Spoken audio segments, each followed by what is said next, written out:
Mutiara Ramadan. Kana Sufyan Ats-Tsauri idza dakhala Ramadan, apabila beliau ditakdirkan oleh Allah memasuki bulan Ramadan, taraka jami'al ibadah, seluruh ibadah beliau tinggalkan. Seluruh ibadah beliau tinggalkan, khususnya ibadah-ibadah yang sunnah diprioritaskan. Ibadah ini apa itu? Wa aqbala ala qiraatil Qur'an. Tiba-tiba beliau menyambut kitab suci Al-Qur'an. Mutiara para salaf. Bismillahirrahmanirrahim. Wassalatu wassalamu ala Rasulillah wa ala alihi wa ashabihi wa mawalah, amma ba'd.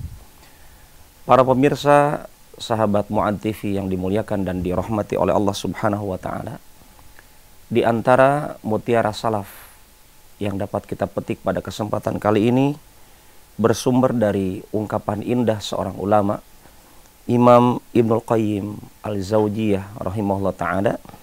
Dalam kitab Al-Fawaid, beliau mengatakan, al-amalu bi ghairi ikhlasin wal iqtida'in kal musafiri yamla'u jarabahu ramlan yuthqiluhu wa la yanfa'uh.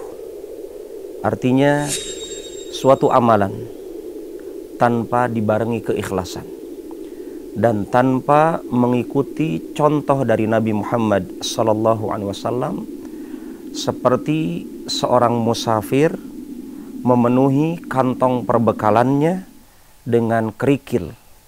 Dia hanya membebani dirinya dan tidak ada manfaatnya. Para pemirsa yang dimuliakan dan dirahmati oleh Allah Subhanahu wa taala, permisalan ini permisalan yang sangat penting untuk kita pahami dan kita amalkan.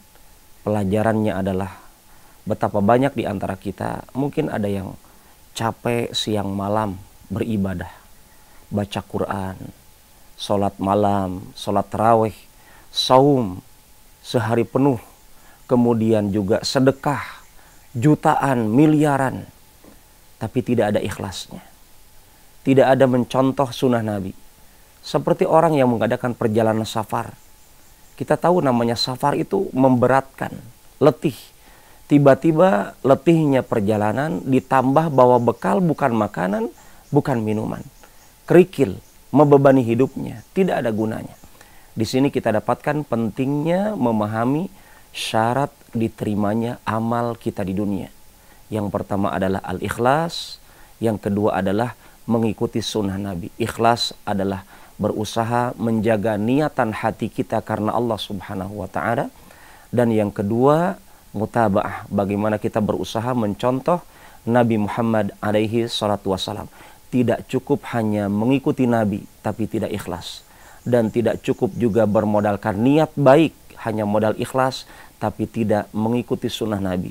Kedua-duanya harus disertakan dalam semua amalan kita. Ikhlas amalan hati, mengikuti sunnah Nabi dalam lahir kita, sehingga dengan dua syarat ini biidnillahi ta'ala Allah akan menerima amal ibadah kita. Amin ya rabbal alamin. Wallahu ta'ala alam. Ramadan 1444 Hijriah. Raih pahala di bulan mulia.